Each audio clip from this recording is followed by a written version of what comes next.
in the room. They've been waiting since 5:30.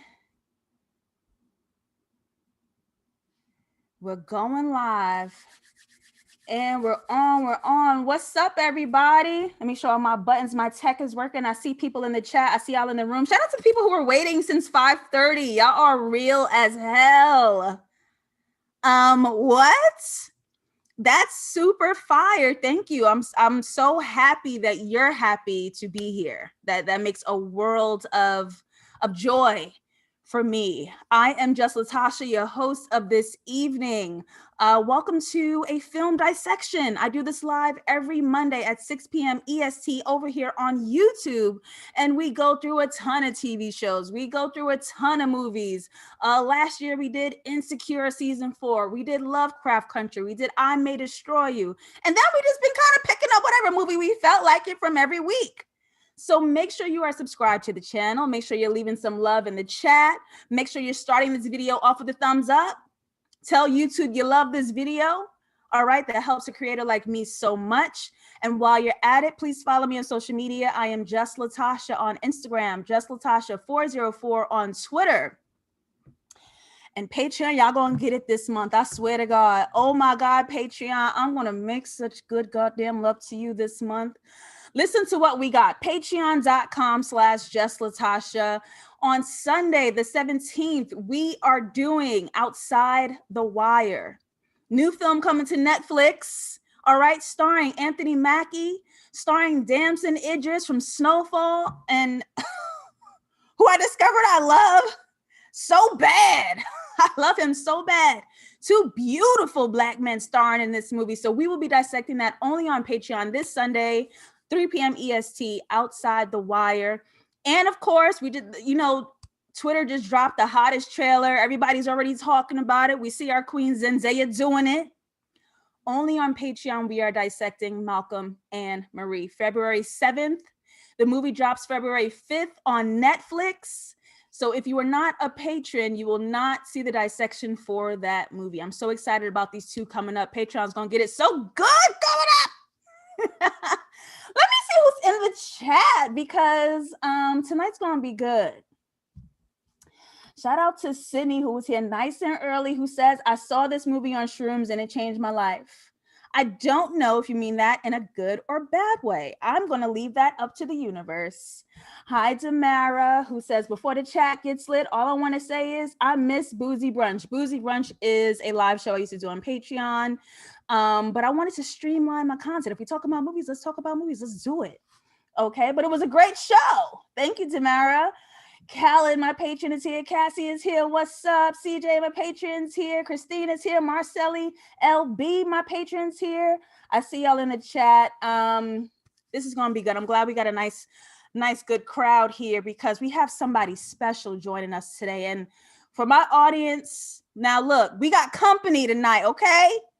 So don't act up. Don't go embarrassed in the house. Don't go acting up. We got company. All right. Let me tell you who this gentleman is. Myra Sharice is here. Shout out to my patron. Hello. He is a film analyst. He has done work in entertainment laws. How I met him. He is also an indie filmmaker. And last but not least, a lovely title, the Council of Independent Film over at Netflix. Now, look, if you're not following him on Twitter, you're already lost, okay? He does film breakdowns. He analyzes film on Twitter. His threads are crazy. They always go off. And if you're not following him on Twitter, you really took a L. Please welcome to the room. Say hi and be nice to Kyle, Alex, Brett. Kyle, AB, come on in and say hi to the people. You are fantastic. Like my mind is blown right now. Like I loved like that last 2 or 3 minutes. You are a star, Jesus. That was great. But anyway, I am glad to be here. This is super fun. Latasha and I have actually connected before on some film breakdowns. And so as soon as she invited me to hop in and chop up about Midsommar, I was like, yo, absolutely. This is a film I love talking about. I can talk about it forever. I can start rambling whenever someone says, So I'm just really glad to be here, and I think this is going to be a great conversation. It sure is. And everybody in the chat is saying hello to you as well. They're super excited for you to be here. So, y'all, we're going to be asking Kyle some questions. I am still going to be in the chat. So trust and believe I see each and everything that y'all is saying. Thank y'all for being on your best behavior tonight. So we're going to dive in. Midsommar, a couple travels to Eastern Europe to visit a rural hometown fabled Swedish midsummer festival. And what begins as an idyllic retreat quickly devolves into an increasingly violent and bizarre competition at the hands of a pagan cult. Written and directed by Ari Aster, who, if y'all know me by now, know Hereditary is one of my favorite films. But he also did Meet the Johnsons. I am not recommending that for a watch. It's disturbing. But Ari Aster showed his ass and did what he had to do on Midsommar and Hereditary. So tonight we're talking about Midsommar. My Patreon had access to the Hereditary dissection. So Kyle, general thoughts, like a little quick little notion, feeling about the movie overall. It's brilliant. The fact that he did Hereditary, and then a few months later he was already in production on Midsommar. Midsommar is fantastic. But yeah, I think I was saying earlier that, you know, the thing that makes this film really exciting for me is that everyone has been in a weird relationship. Everyone has been in a challenging relationship. And like, you know, the whole idea of like, if you and that guy or you and that girl were in the woods and there was some weird stuff going on, would you be okay being with the person that you're with? Like, would you and your ex be able to get out of this alive? And I feel like for a lot of people, the answer is no. And that's why I feel like whenever I talk to people about this film, it goes in like a million fun directions. Listen, me and my exes couldn't even make it to Jersey without arguments. So I don't know how I would have made it this far. I do give the cup of respect for getting up to that point. But obviously it does not turn out well. But I'm only here for one thing and one thing only. I am only here to prove that Midsommar is actually the whiz. And I will just be stopping by and proving that throughout tonight's show. But other than that, yes, we are going to dive into Midsommar. Let's start with our opening shot, as we always do. All right. And we begin with a mural. And as you can see, the entire story, more or less, is laid out on this mural. And we can see that this happens in sort of like this cycle of seasons. We have our winter to spring. We go from the skull to the sun, aka death, to this almost renewed life. And we see this color breakdown off the bat. Colors, the blue, winter, death, all the way towards the yellow, spring, life. And we see that nice combo right in the middle where we have that nice patch of green, because that's where we're headed. And of course, you know, blue, yellow, green, all comes together, right? Kyle, jumping in with you, if you can see here on the very first slide in this winter moment, we could see Danny is attached to like her parents and her sister, but she's also like attached to like this skeleton. What are you deriving from that? What do you know, I think you're the way you framed it, of like this death to this life, is how I've always read this little mural thing. And it's just, you know, you start on, for everyone that's, hopefully everyone's seen the film, but you do start in this really gruesome and twisted and dark execution of her parents. And like there's this really intense wailing that kind of starts the film too. And so I think the mural's promise is like, we are starting with death, but you're gonna get you to life, which, you know, not to get ahead of us, but I think that's such an important point, because that's how we see the end as this like positive thing. You know what I mean? It's like we start on such a dark note that we're already being primed to think that the end is going to be somehow sunnier and happier. And it remains to be seen whether or not that's actually true. but that's what we're being primed to see. Right. As we dive in, Tamara adds, and you're gonna go to the woods in a whole other country. Mara Sharice follows up with, my ex gotta look out for himself. We cool, but you gonna get left. Now, here's the thing I like about my viewers. I love about my viewers. Just like me, they rude as hell. I would have had to peace out. I don't care if I would have got lost. You couldn't have kept me there. Okay. I don't care how many beds they got. You couldn't have kept me there. There's a theory about this movie, that it's not only traumatic for the characters that we're watching, but the audience is very much fully induced into this cult as well. And as we move into it, we're going to find out how. So let's start off with our girl, our main lead, Danny / Dorothy. Danny is speaking about her sister because she receives this dark, cryptic email, right? And she tries to find some solace in her boyfriend, Christian.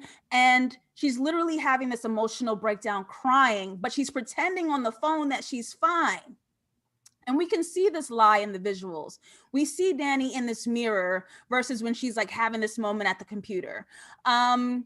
When she's speaking to her boyfriend, she's kind of like, yeah, everything's fine. And then when she's telling the truth of how she actually feels about, she's fearful her boyfriend's going to leave her. She's fearful her sister did something bad and irreversible this time. She feels like she's breaking apart to some other anonymous friend. That's when we see her in the mirror. So what this sets up for us moving all the way forward is that Danny is going to maneuver this entire journey lying, right? We only got the truth when we saw her in that mirror, and that mirror ain't coming with us. So everywhere she goes outside of this moment will essentially be an emotional lie that she's telling to everyone around her. There's also this moment as they move forward in this film where she's sort of in this really cool split room. And while she's trying to battle her feelings with her family and her boyfriend, she's standing on this checkered floor. And we've spoken about this checkered floor a lot in our dissections. And that often represents visually a split or a break in identity. So really, this girl is going through it. And she's living two facades and she cannot decide on which one to really, she's essentially just not living her truth, right? And check out this color temperature. This is very blue. We're starting off in that very first slot on the mural, that cold blue winter. And we're going to see where Danny goes. Moving on, we got to meet the squad. We have Josh, the black dude. We've got Pele, the Swedish friend. We've got Mark, this little sassy joker. And then, of course, we have Danny's boyfriend, which is Christian. Why do I think this is the Wiz? I think this is the entire squad of the Wiz. We got the coward boyfriend who was too scared to break up with Danny. That's the cowardly lion. We got Josh, who we discover later is so obsessed with completing this project. He breaks the rules, aka no heart. He's the Tin Man. And then we have Mark, who was sort of like this stupid joker kind of guy to me that represented the Scarecrow. I do have another hypothesis on where Pele fits in. I'll get back to that later. But if you guys want to see more of my Midsommar is the Wiz thread, I did put it on Twitter. You guys can find it there as well. Wait, quick question. Yes. And the Wiz, I love this Wiz theory, the Wizard of Oz. It's the Wiz starts, and then the Wizard of Oz starts with a storm, and you do begin Midsommar with this like snowy, crazy thing going on. Yes! Why is all this snow happening? I don't know why, but it's definitely like this snowstorm that you're kind of in the middle of before we go to the land of.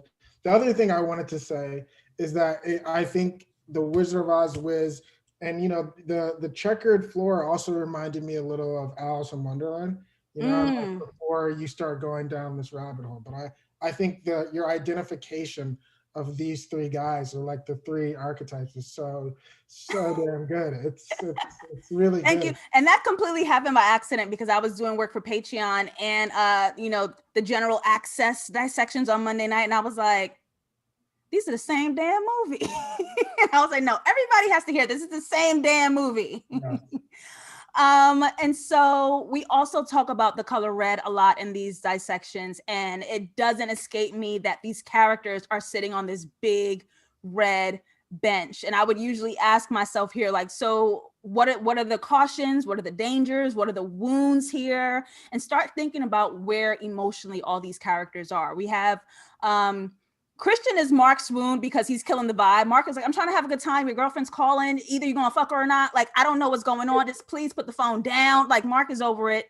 We have Danny is Christian's wound because Danny's killing his vibe. Like, do you love me or not? Are we breaking up or not? And we can't quite get right. And there's another wound here, but I'll definitely come back to it as we circle towards the end of the dissection. And it's really funny that Christian is in front of this huge painting, this infamous painting of Sophia Loren and Marilyn Monroe. I think those are the two women there, where Sophia was like really eyeing them titties for a second. She's like, so you just gonna come up here and stunt while sitting next to me on my table? Now I don't look that cute. Little hating in her eye right there. So it's really funny that he's sitting in front of like this wandering eye, old Hollywood photo. Khaled says he's the one who leads the group while playing a character and hiding his true intentions. Khaled, who do you mean? Oh, Khaled guesses that Pele is the Wiz because he's the one who leads the group while playing a character and hiding his true intentions. I have a different theory, but Khaled, you ain't off. I will say that you are not off, but I do have a slightly different theory. That's a great guess. Let's move a little bit further here and discover Danny's wound. And we'll see that bright red light behind her deceased sister. Guys, there are going to be some gruesome photos in here. I tried to block them as best as possible for anyone who feels a little weird about it. But we are discussing Midsommar. And I don't know what to tell you. Danny's wound, her entire family dies. Okay. Kyle, what the things I love about Ari Aster's work is that he has these really elongated, super suspenseful, dreadful moments that he doesn't quite like release us from. Yeah. And that to me, like, it feels like this really good, juicy trap. Like we have to stay in that moment for as long as possible. Are there any horror moments from any film that sort of stayed with you after you watched it? You just like, it like crawled on you. God, I feel like I'm trying to think. There's like a really icky feeling, or like, yeah, you kind of leave the theater and you're like, oh my God, like, oh. Yeah, some that come to mind recently. Suspiria, the remake of Suspiria, like the way that they shoot this like final scene with all of the witches like exploding, I think is just something that's like haunted me for a long time. But also the witch, I feel like and it's interesting you're talking about like long sequences, because like in this sequence in particular, like he's so patient with like revealing what is happening, and like when you're first in it, you don't really, it took me a while to even understand like what are these tubes, like where, like what is it, was there an explosion in the car? And then it shows you that the tubes are like going into the bedrooms, and then they're like, and then you see the firemen, and it's like, it's so confusing, but then you finally understand. So your point, anytime in any horror film where I feel like a director's being very patient with like showing you how horrific something is, it's always just really, really stuck with me. Because you kind of expect fast cuts and but when they're like, no, we're gonna slow it down, and you're gonna have to really take this in. That's when those are for sure the scenes that linger with me. Oh my gosh. Kaylin says the cringe. Vince says a few people actually left the theater after this scene. Like this was too much. And I thought that was really interesting because a lot of horror movies show you the death. Like they show you like, the bang over the head or the stab. And this one is just like literally like their carcasses, like just the garbage left over from something really, really horrific. And I thought it was really... I thought it was so manipulative is the word I would like to use. How he puts one of the most traumatic, horrific occurrences in like this very joyous color. Like when you think of yellow young, fun, summer. And you have like this yellow comforter, these yellow firemen, like, you know, your childhood heroes. And you have this sister in this yellow shirt. And like, to pair the darkness of this moment with such a color that we relate joy to, it's like you are really trying to mess us up. You know what I mean? And like, he associates the trauma with this joy and this innocence, which leaves us intentionally emotionally confused, right? And so here's what I think. With doing this to us as the audience, he's leaving us in a place to wait for this movie to satisfy us. Well, now that you made me feel this way, I'm waiting for happiness again. And this is essentially how you knock down the barriers to emotion, which is hella manipulative, right? And you spoke about, Kyle, that wailing in the beginning as this movie opens up over that blank winter. We're hearing like this Swedish song, like without words, but this community is sort of overseeing this narrative and this journey. And then we see Danny, and then we see her boyfriend, and then it's like, boom, her grief. So like, we are desperate at this moment for any kind of happy moment. And this is just how we go down this spiral. Yeah, and I think, you know, starting it on such a dark moment is so important to the film structure, because it's like you're saying, when you start something out this dark, like, you are going, people, it's interesting because like a lot of films would, you start out, everything's happy and everything's perfect, and then you put the dark thing at the end, and you kind of build to it, and people are like, oh wow, that is dark and somewhat twisted. Here he puts like something truly, truly dark and twisted right off the jump.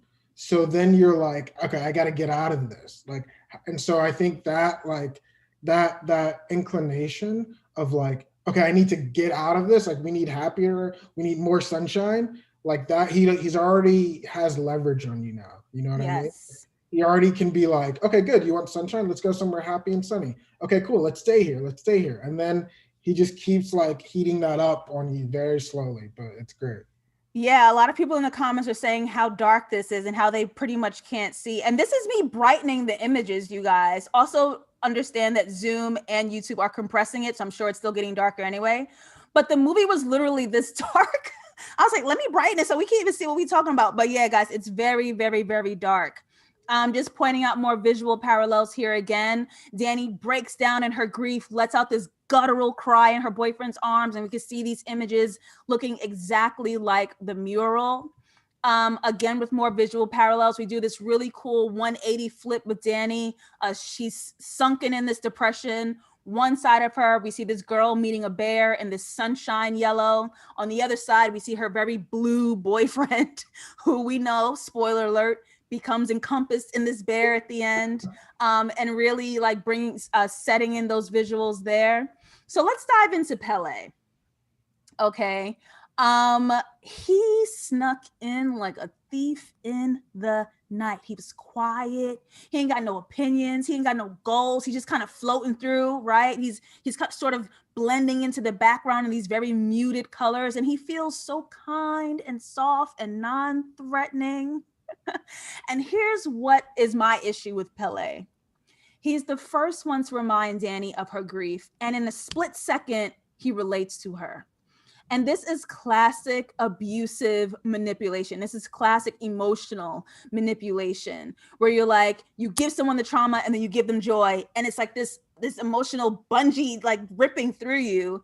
And so you start to have this very confusing, drawn feeling to this person. And as he's doing this to Danny, he's showing her images of where he's from, Sweden, Midsommar, the festival, and of course, landing on the May Queen. I really like the way these golden glasses were paired with them. Something similar happened in Hereditary, where what was Toni Collette's name in the movie? Annie. She goes to Joni, and then Joni's teaching her about, seances and speaking to spirits, and this is how it works. Joni had this teapot in front of her, and Annie had the teacup, so it was like a plant in front of her, and so it looked like Joni was watering Annie's plant. Like they just put like these props there to like continue to tell that story. So I'm looking at like these cups in front of them and I'm like, is she drinking the Kool-Aid? He just feeding it to her. Look at him just feeding it to her. I was like, fuck you, Pele. All right, so we're gonna move on. Wait, I want to say, go back one second. I hate Pele. I hate Pele with a burning passion. Pele, like I feel like Pele gets the least amount of shit on him after this movie, but like Pele, like Latasha, you are so on the money. Pele is the worst human being, and I feel like he comes in with this very hypnotic, relaxing voice, and he's showing her like all of these little escapism slideshow on his phone, and it's like to me, as soon as I saw this, I feel like it was one, dirty macking, like he's clearly hitting on his boy's girlfriend already from jump. And two, he's like this guy who's just like, yeah, like everything's great. Like come to Sweden. And it's like, no, you are the bad guy. And I have you pegged for moment one. But sorry, continue. No, just JR is literally throwing tomato emojis at Pele right now. He's like, Pele sucks. Yes, Pele's the worst. I said, this is a Pele hate account. Yes, I agree. Me too. It was so funny that you mentioned Alice in Wonderland, because this turning upside down, whirring world as we leave wherever they was at over into Sweden, it really did feel very much Alice in Wonderland. And you know me, I think this is the whiz. This is that winter tornado where Dorothy is like, where the hell am I? Everything's upside down, right around. It don't make no sense. And we're still leaning into our colors of the mural, this green into blue. Shout out to the yellow brick road. It was very much giving that. Yeah, I also think the turning up a little bit, it like sets you up for like the hallucinatory states, you know, and that's so much the Wiz, Wizard of Oz, and Alice in Wonderland. It's all of that. Absolutely. So once we land in our destination, once we finally reach where we was traveling to, Pele is in blue and this land is in yellow. And so it reminded me that Pele is the friend from this community that's leading this group here where they'll end up. So he is literally the starting point, the death, and then leading them to their final destination. And we can see that in this color story right here. Let's talk about this couple and let's lean more into visuals. Danny and Christian meet a healthy couple and we see what good love looks like. But I wanted to see the color blockage here. So we have Christian on the right, healthy couple in blue, random community member in white, and then we have Danny on the opposite end. And this looks like the staging from when she looked at him in her bedroom, where we have like this blue blocking, this white door. And when they were meeting this couple, I was like, why is this Swedish dude like in the middle of their conversation? He's not even saying anything. He doesn't even add anything to the scene. Like he's just standing there. And I'm like, maybe visually this is supposed to be some sort of pairing. A color that we didn't speak about, and I'm going to jump into both Kyle and the audience. So I want to see that chat go off. What do we feel about the color white? Yeah, I mean, I feel like the white for me is white people in white is always going to start scaring me. Like, especially if you're a white person and you have on a white tunic and you're in the woods, I am already scared. Like you don't have to say anything to me. Like it is art. So for me, I mean, I again don't want to get ahead of you, but I do believe that the Swedish cult are racist. Let me say I think that they're white supremacists, but not in like this like hyper aggressive way, just in like what their core beliefs are. So for me, like when I saw them all in these white tunics, I was like, cult, white people in tunics, super scary. Like, do not trust these people. These people are bad. So that's definitely what I thought. People are aligning with you. Tiffany said this is classic cult. Christina says this is new beginnings. A. Barty says, I ain't like Danny's pants, but I let her have it because she's grieving. Same, sis. Ayana says, the devil. But there's an answer here, which I am going up for. Slick and Slaylicious has 3 skulls and 1 death skull. And that's where I'm at with it. I think if we look at the winter slide from the mural, this man in white is like the rain of death, like hail over them. He totally knows the full plan. Everybody else, including us, does not. So he's just sneaking in, keeping an eye out. But like this is all like his control. I feel like he's giving skull and death. Yes. But just theories. Just theories. Yoga Beginner says white is such a popular color for cults, but there's a feeling of collectivism, unity. Everyone is of one mind. The individuality of unique dress is lost. Great point, Yoga. Dang, I'm gonna have to take a class or something. That was good. Yes, so let's move on. I want to discuss the cycles and the seasons again that the mural suggests we pay attention to. So when this group arrives, we hear this baby, wailing, crying nonstop. And it's sort of like this really, you can't ignore it, this background noise, like a horn, this baby crying, but the group just kind of moves as usual, right? And as they're getting acclimated to this setting, Pele informs them that their life cycles in this community happen in seasons. So baby is winter, teen is spring, adult is summer, elder is fall. Danny and Christian's relationship, as we can obviously see, is going through their own cycle, right? They're ending as they're sitting here meeting this baby whose experience is beginning. So we're having this again, something's dying while something's being rebirthed, something's ending while there's life anew. And just like we can see this shot with the baby, they have this blue color behind them. However, with the elders, as we know, their cycle is ending. They're surrounded by yellow. I also think the baby is representative of Danny's inner child or her inner grief that she is not letting out. Like since she's around all these people, she's not letting this out. So this baby is sort of like doing all the crying for her. And it's pretty much as well her season in the community. She's new here. This is her new life now. So I'm jump back into Kyle. We spent a lot of the time in this movie like learning this culture instead of attending to Danny's grief. Do you see like her family's death anywhere else in this movie, like either subtly or overtly, while we're being misdirected to pay attention to how weird these white people are? Yeah, well, one, I'm so glad you picked out this picture. I don't know if people can see, but one thing I've always thought is Danny, who's on the left or my left, and this woman who is on the right side of the triangle, the yellow triangle, that woman is the woman who ends up jumping off the cliff. And when they show her face, she looks like a dead ringer for Danny. Like she looks like Danny plus like 30 or 40 years. And so for me, like, like you're saying at this point about birth and renewal, I feel like Danny looks at this woman and almost can see herself as that woman. And so it's like just building this idea of Danny belongs here. This woman is going to die and leave. And Danny, you're now going to come into the cult. Like, look at this woman. You look like her. In terms of like the parents' grief showing up, I think there's moments where we do, like someone pointed to the trees, and I think you may see a face or something like that in the trees.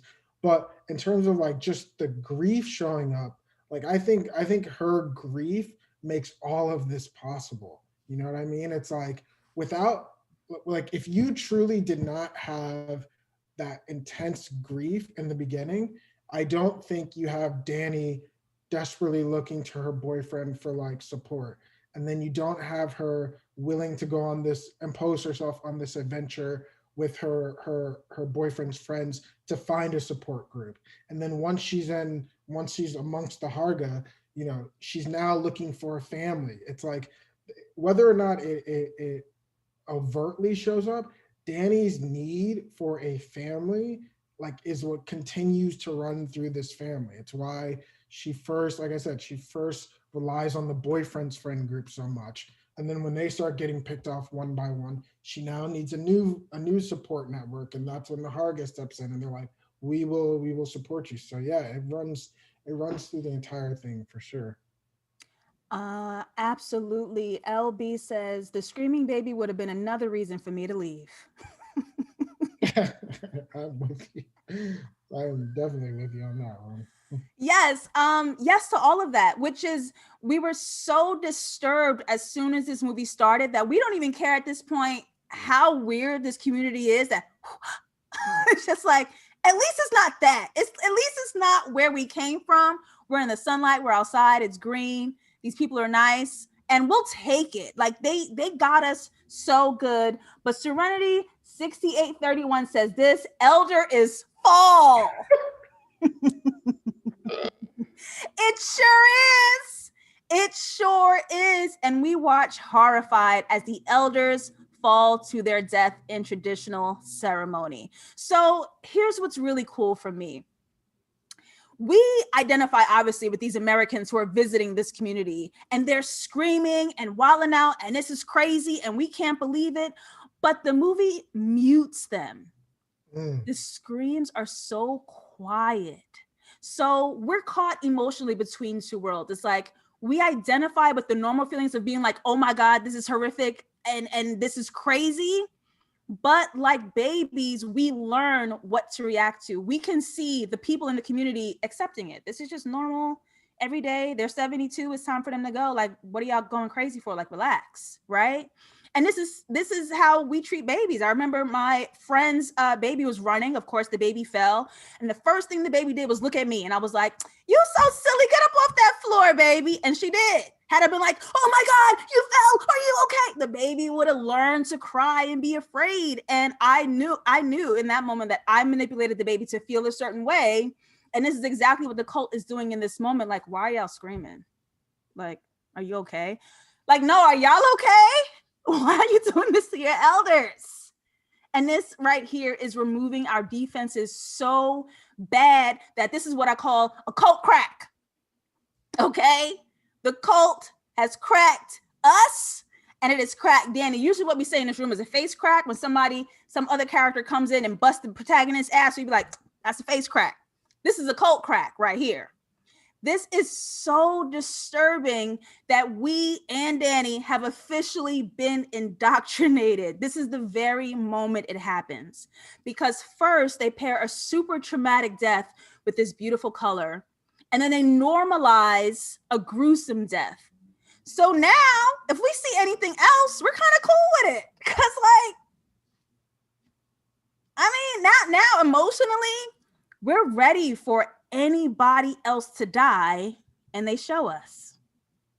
Yeah, I think for me on that scene where they fall off the cliff or they jump off the cliff, I used when back in New York, I used to spar in boxing a little bit, and when you get punched, like there's this moment right after you get like when you get really hit, there's this moment where you're like your brain goes very quiet and you are just focusing on what's happening. But also in that moment, like a lot of magicians who do neurolinguistic programming, they talk about how like when you shock someone, like if you suddenly like if someone jumps from behind and grabs you and shakes you, like in that moment right after, you're so susceptible to any suggestions that they want to do. And so whenever I see this scene and Danny watches the body fall, Ari Aster does this thing and he goes in on Danny's eyes and he almost like shakes the camera because it's like Danny has been hit. Danny is woozy right now. And she is just so traumatized by what she's seen visually that in this moment, she is super suggestible to like whatever this cult wants to do. And like you're so right to say, this is the moment where she's like, it is, we are no longer in Kansas. She has completely gone. Like the trauma has been set in for sure. Yes, and Demara adds, and on top of it, it's Danny's birthday. Danny's birthday. This death on her birthday. We're talking cycles and seasons, y'all. All right. At this point, all the friends are missing. The Brown couple's going first. The boyfriend disappears. The girlfriend was last seen leaving with one of the community members to meet her boyfriend. She thinks he's at the train waiting for her. That's the last time we saw her. Mark was last seen leaving with some pretty girl. Josh was last seen in the temple stealing pictures, got clocked over the head. Bow, bow. And the last ones standing are Danny and her boyfriend, Christian. So this is for Kyle and the audience. We've seen a succession of, at this point, do you even feel anything when the characters die? And why is that? I think Ari wants us to not, but I think I do, because it's just clear to me. I think most people watching this film that they're slowly getting picked off one by one, and that this noose is like tightening on Christian and Danny. And so, I think I think the person it's funny, the person I feel for the most is the brown girlfriend, when she's like, this doesn't make any, like, her performance in that, I don't really know why, but it's like, yes, that is me. I would have been like, none of this makes sense. This is all crazy. All of you people are crazy. Get me the fuck out of here. Like, I don't want any more parts of this. So when she's going off and she's like, why would he do that? He would never do that. He would never leave me. I'm like, oh my God. Like, her complete freak out is such an underrated performance of this film. But for me, I'm like, sis, I feel for you. You are in big, big trouble. And I don't know what to tell you. You in trouble, girl. LB says they hold on to their emotions and have controlled release. The illusion of freedom, but everything is controlled. There was another comment I wanted to read here as well. Demarit says, everybody heard that brown girl screaming and ignored it. Again, like that teaching, that lesson, like, what? I don't hear it. Well, this isn't weird. What? And I think it was so important for that girl to be like wilding out, because that's a very real reaction. You need that person, the way Pele had TSA in Get Out. It was like, you need somebody to be like, yo, this is not right, and just shout it from the rooftop, so we know that we're still grounded in reality. But then why is she the only one? She is the only one that's like, hello. At this point for me, it's scary and it still hurts. But here's what happened to me. We don't see, except for Josh, which may go back to this cult is racist point, and maybe that's like this whole intentional thing. The only friends that we saw like harmed, I guess, like was Josh getting clocked over the head, and the brown boyfriend, the way he was hanging in that barn. Yeah. But essentially, the friends start to disappear. But we've already seen and emotionally went through such traumatic moments that we don't even need to see it anymore at this point. Like, they're just gone, and we know what happened. We've already accepted the worst. We've seen the worst. So by the time these people just kind of end up dead, for me, it's kind of nice. Like, I'm like, he's just gone. And that gave me like a break. You know what I mean? Like, I was like, okay, they're dead. And I said it in such like a pleasant, like, he's gone. And I'm like, this movie, I'm totally brainwashed. You got me. Yeah, that's right. I think it's like, they're like a lot of cult documentaries I've watched, like they will tell you, and from again, the cult documentaries I've watched, they will tell new members alarming things in like the calmest ways. They'll be like, oh yeah, like he's no longer with us. And you're like, whoa, what do you actually mean by that? It's like, oh yeah, he's no longer with us. He transitioned. And it's like, wait, what are you talking? And so I think Ari's just kind of like you're saying, Ari's building this like, oh yeah, everything's fine. Like, yeah, they ran away. They're not alive anymore, but it's okay. It's okay. Let's keep going. And so it's there's something very cultish about the film itself, for sure. Asia said, kind of didn't even notice at first. I was like, where the friends go? they gone, girl. They gone. Right on. I wanted to show you guys something. If you guys look right between these two cult leaders into that barn, you see these two women watching, smiling at this whole ordeal, asking where the friends are, apologizing for the missing temple piece. These two women wearing yellow are really intentionally watching this whole thing happen. Like, they're so excited. And so this is when we're moving into our color theory again. Christian in blue separating the couple. He's heading into a barn to speak to someone. And Danny stays back to take part of this festival, and we see the mixture of the herbs, more drugs to take, more hallucinations, more breaking down of the emotions. And it happens in these very static moments where we go from boyfriend to the mixture to the stirring until we're encompassed in whatever this concoction is. We're totally being influenced using color and color alone. Moving forward, Danny wins the dance contest and she becomes May Queen.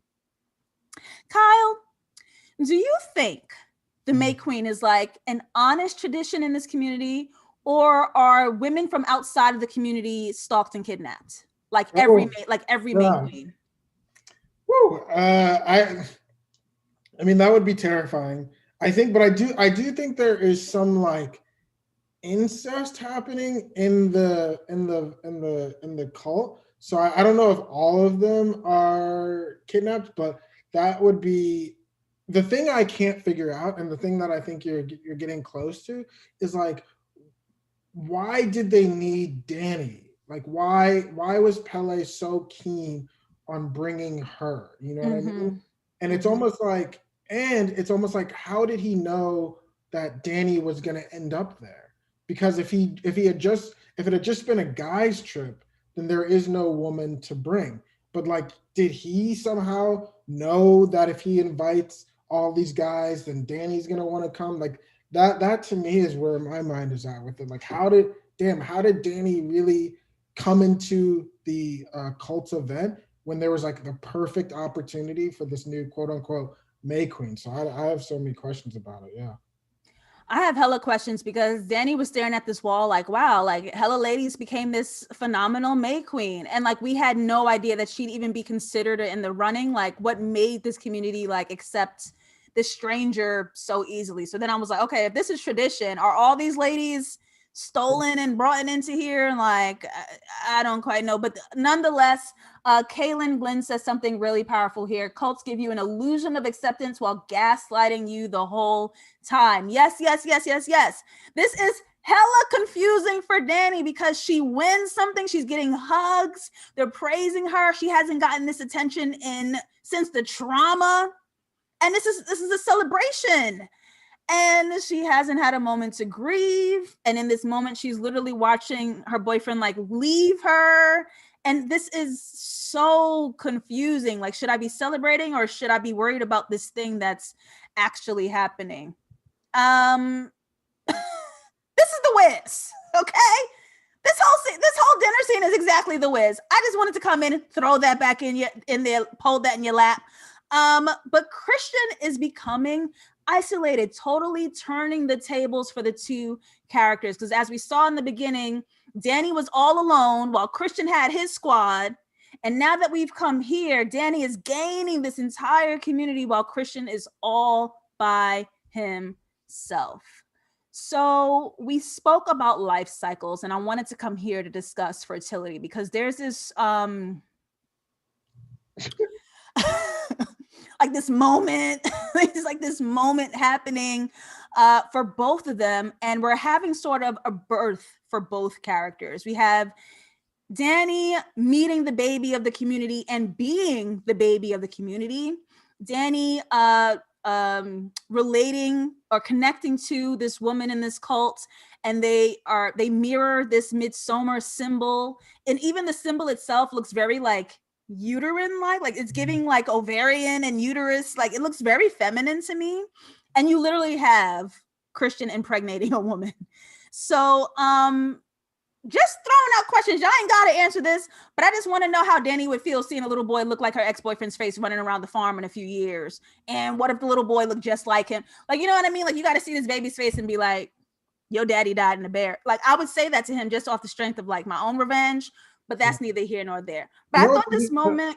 the thing that's interesting to me about this scene too is that, you know, I mean, this for all intents and purposes, I think of this scene as an assault on Christian, you know, because he is drugged, he is like kind of out of his mind, and this kind of like weird orgy thing is happening to him. But he seems to be like, he doesn't seem to be fully present in it. He seems to be scared and just kind of like under the influence of this cult. But for whatever reason, we are like you nicely set up. He is such an out member of the cult right at this moment, and Danny is an in member, that we don't see what's happening to him as this violation. You know, it's like whatever, like now it's like whatever can happen to him can happen to him because we no longer care about him because he's not part of the in group anymore. And just like this is when a parade of horrible stuff starts happening to Christian. And how quickly and seamlessly that happens, because when those elders fell off a cliff, we were like on their side, like this place is crazy, like what's up? And then the friends disappear and we're like, Christian's a loser. We out here drinking acai berries at the table. What's wrong with this guy? Like, how did we flip on him? Yeah. We came here with him and we flipped on our own boy. And all he did was be a dumbass boyfriend. So it was just like, how did we hate him so much that we're just like, yo, you're a loser, dog. Like, I don't even care. How don't we care about Christian? I don't even know, but that's the crazy part. It's like this starts off a sequence like he's running around naked, he's scared, he's drugged, he's in this like orgy thing and he doesn't want to be, and we're like, we don't care, man. Like you kind of deserve all of this stuff that's about to happen to you. And it only starts increasing. He gets hit, he's paralyzed, he's in a wheelchair, all this stuff starts happening. JR says that's because he's an asshole. Yogurt Beginner says, Danny will feel nothing because this is her new normal. This might sound pleasant, but imagine joining a new tribe or religion that isn't necessarily a cult. Your old social groups will think you are weird. Khaled says, there is a series of drawings earlier in the movie that completely laid out the plan for Christian, the period blood, the pubes in his drinks, the hypnosis, etc., etc., etc. Yeah, this whole thing is an assault on all of them. And he is more than definitely being assaulted because he's not quite choosing this. He's being coerced into it. And had he been in his right mind and not scared and alone, he probably would have been like, I mean, he probably would have did it anyway because he was kind of a jerk. But you gotta let him make that decision when he makes that decision. You can't just like do that whole thing to him. Let's get to the iconic crying. Danny cries like the baby she met, covered in blue. This is the birth of the honest Danny. We ain't seen her since she was in that mirror in the beginning. Danny is born here, right? And she cries just like the baby when she arrives. And as weird as this was, I think I hated it the first time I saw it because I was like, what are these white ladies doing? Like, I don't get it. But once I understood the story, I was like, this is one of the most beautiful things I've ever seen because everyone I know says that. And everyone I know, like who's seen this film, is like, when I cry, I wish I had like 7 people who were like mimicking me, and it just made my cry feel bigger. And so that's another brilliant, I guess this is choreography. With her, like with her amplifying it. It's just, it's seductive. See your pain. It's valid. I empathize. I'm going to be right here and present with you, not trying to persuade you to not feel that feeling because it makes me uncomfortable. No, we're going to sit here and we're going to scream. And I got you hands touching. I was like, that was fucking powerful. And like she lost one sister, but she has like 17 now. You know what I mean? Like, would you save your man or the baby? And you got to choose one. Danny got 17 more sisters. So she'll be okay. She'll be all right. Let me see what y'all saying in the chat. Mikala says, this is insane yet powerful. Mara says, yeah, they're all the whalers. And Ski Well says, this is a sisterhood. Slick and Slacious says that scene was the creepiest. So we've already answered this. You do actually feel that this cult idolizes white supremacist values, because I was hearing that critique a lot, where the way the black and brown people were specifically treated, or got out of there first, or we actually spent time with like their pain rather than like the white people. Like, yeah, I also think like, I mean, so one, when in that scene earlier where they do like the whole inverted thing, that banner is a anti-immigration banner. So that kind of like tips you off on like how like we're entering into questionable territory. But more generally, it's like, they clearly see Christian and Danny as they see their DNA as like valuable. They see Christian, even though they end up killing Christian, they see his sperm as somehow valuable, more valuable than they do my homie. I'm forgetting his name, the black dude, or this brown guy. And and also just like, even though Mark the Joker is killed, he's actually like flirted with, and for a little bit. So to me, it seems like they see they see the white people as viable for procreation, even if they ultimately dispose of the actual men, but they clearly see white people as viable for procreation, and they see black and brown people as completely disposable. Like, oof. and so that's why I'm always like, this, and there are a bunch of white people in the woods with white tunics. So like, I'm already like, you give me a little bit, I'll give you the rest. And so yeah, I already think that they are white. But in Jordan Peele's like, I would have voted for Obama a third time. They're not out here, calling black people names or stuff like that. But it's more sinister in that they think the people who are the pure blood that's worth procreating is only white people. So yeah. Woo! A word. Thank you for that addition. I was thinking about that, and I'm glad you said that, because I was like, yeah, like I could see how and where they'd be racist, but that explanation just made it super super clear. Like, there were, even though everyone's dead and they are all the sacrifice to whatever this is, there were ways that the white characters were definitely interacted with, Yes. that were different than the way with the black and brown people were interacted with. Yep. And possibly even Pele agreeing to allowing Christian to steal Josh's paper. Like, damn well Christian ain't gonna do the paper, and like he's like lying and being weird with Josh. I don't know. Yeah. It was strange. Let's get into this Pele. I want to see tomatoes in the chat. Let's boo this guy. Boo. Let's boo Pele. Hate this man. Pele, Khaled guessed earlier that Pele represented Oz. My theory is that Pele is the good witch, if we are doing the Wiz comparisons. The curator to all of this journey for Danny's benefit, even if other people get smashed and dead on their journey, but this is Danny's story. So the good witch helped Danny. We can see Pele covered in green, turning that upside down world right side up. All is well. And he was the wound to the squad group that we saw at the top of the film.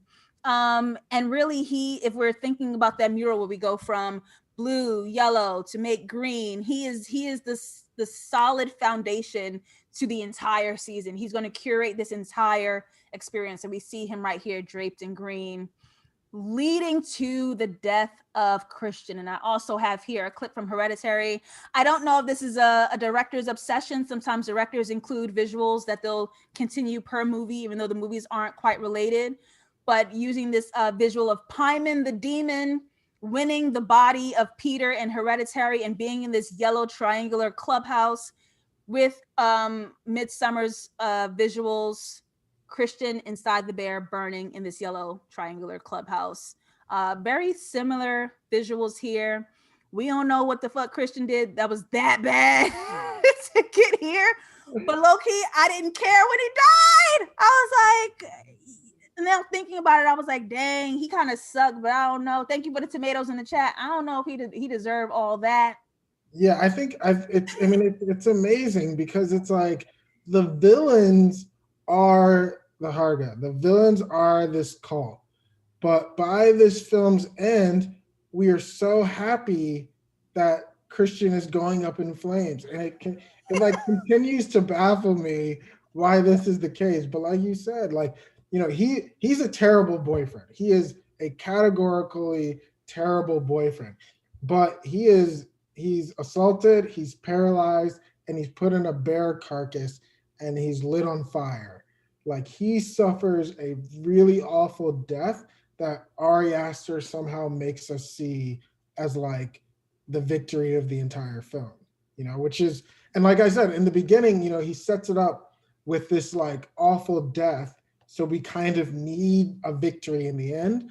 And so I think in a way the film forces us to, like, we've been through so much. We're like, oh my God, I just need We a need victory. just one positive Yeah, we moment need and a we'll take positive moment. anything. So we're like, okay, like, sorry, it has to be, sorry for that man, sorry to that man, Christian, but our victory is going to be, yes, you're burning alive.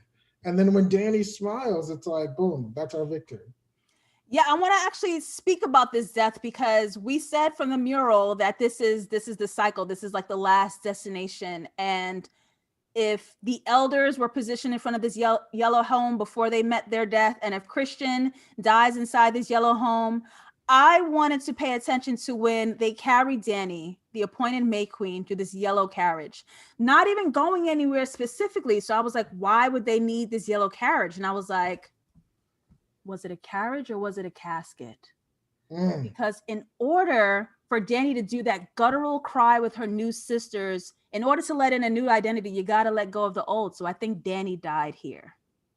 The Danny that they needed to completely eradicate. Stop holding on to your old identity. Stop holding on to your old life. Stop wanting what was past and gone. This is your home now.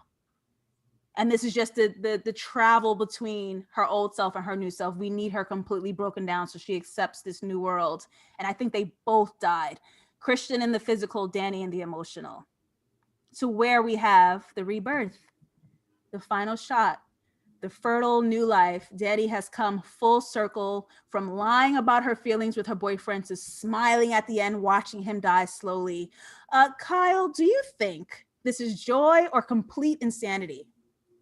I love this question. And it's, oh man, this question could be an hour because for me, and I'm open to disagreement, but for me, I do think it's complete insanity because I think if Danny was sober and she wasn't, completely in this like brutal indoctrination, I don't think she wants Christian to die.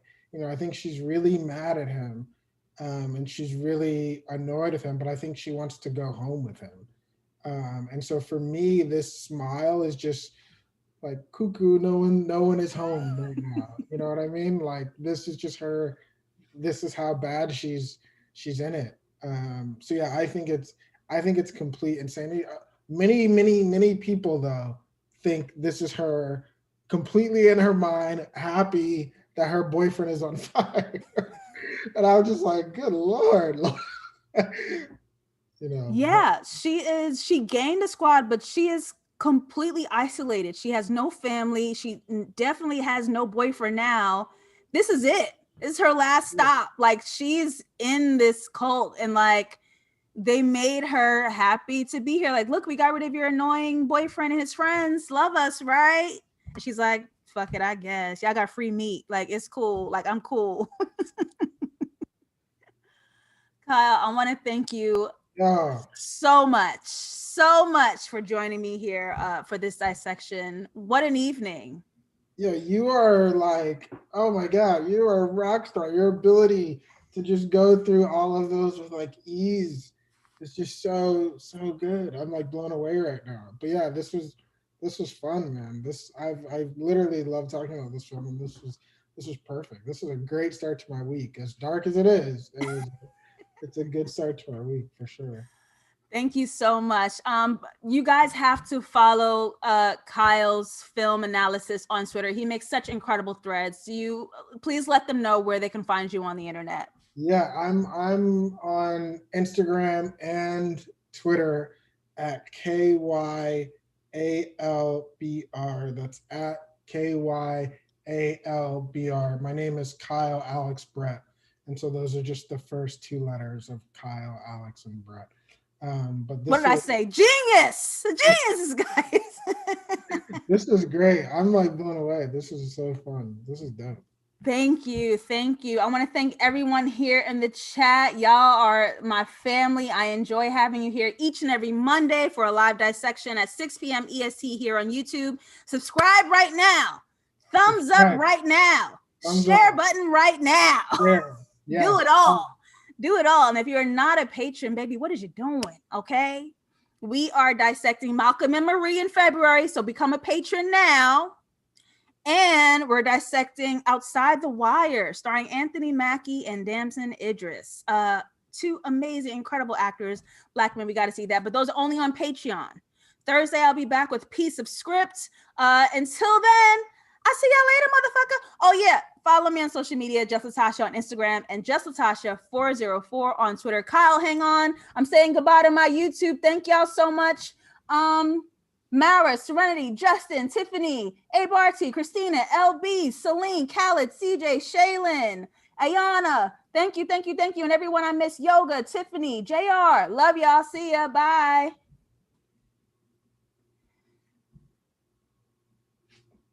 We made it.